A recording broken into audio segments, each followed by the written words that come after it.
को डिस्कस करेंगे जो डेटा भी आया। तो अगर मैं डेटा की बात करता हूं तो एडीपी का नॉन फॉर्म एम्प्लॉयमेंट चेंज यानी जो प्राइवेट जो है उसकी अगर मैं बात करूं तो 41,000 एक्सपेक्टेड था, 62,000 आया। कोर रिटेल सेल्स और रिटेल सेल्स का डेटा 0.3% एक्सपेक्टेड था, 0.5% आया। और रिटेल सेल्स का डेटा 0.5% एक्सपेक्टेड था, 0.6% आया है। देखिए नॉर्मल सिचुएशन में ये जो डेटा है ये नेगेटिव है गोल्ड के लिए, और ये काफी नेगेटिव है, मतलब थोड़ा नेगेटिव नहीं है, ये अच्छा खासा नेगेटिव है। 0.3 से 0.5 हो गया तो आपके लिए तो 0.2% बढ़ा है सर, लेकिन आप उस 0.2 को 0.3 के सापेक्ष या परसेंटेज टर्म्स में अगर बदलते हैं तो 65-70%, यानी उम्मीद से 65% ज्यादा आई है।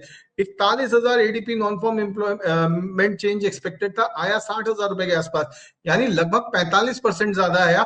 और ये डेटा जो यूएस की ग्रोथ के लिए ऑप्टिमिस्टिक है, जिसके बाद सोना चांदी गिरना चाहिए, उसके बाद भी सोना चांदी बढ़ रहा है। और क्यों और गिरना चाहिए वो भी मैं आपको बताऊं।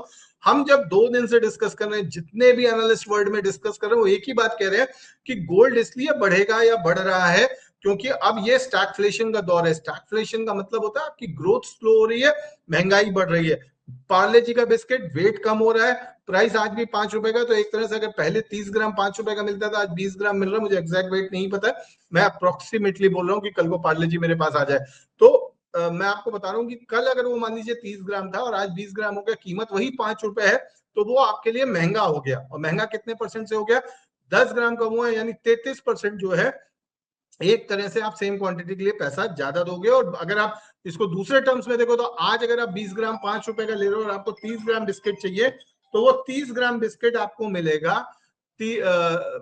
सॉरी 7.5 रुपए का, यानी आप यहाँ पे 50% पैसा ज्यादा दे रहे हो। तो महंगाई आपके लिए तो वो बिस्किट का पैकेट 5 रुपए का है, लेकिन एक्चुअल में वो महंगाई 50% बढ़ गई।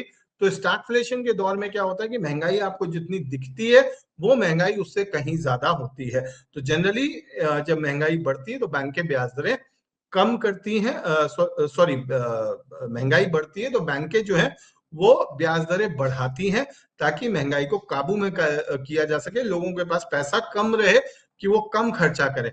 तो सिमिलरली मैं आपको दूसरी बात बताता हूं, हम जो 3 दिन से स्टैगफ्लेशन की बात कर रहे थे तो हम ये बात कर रहे थे कि ग्रोथ जो होगी वो कम होगी, और ग्रोथ कम होने की वजह से हम ये देखेंगे कि सेंट्रल बैंक्स उतनी तेजी से ब्याज दरें नहीं बढ़ा पाएंगी।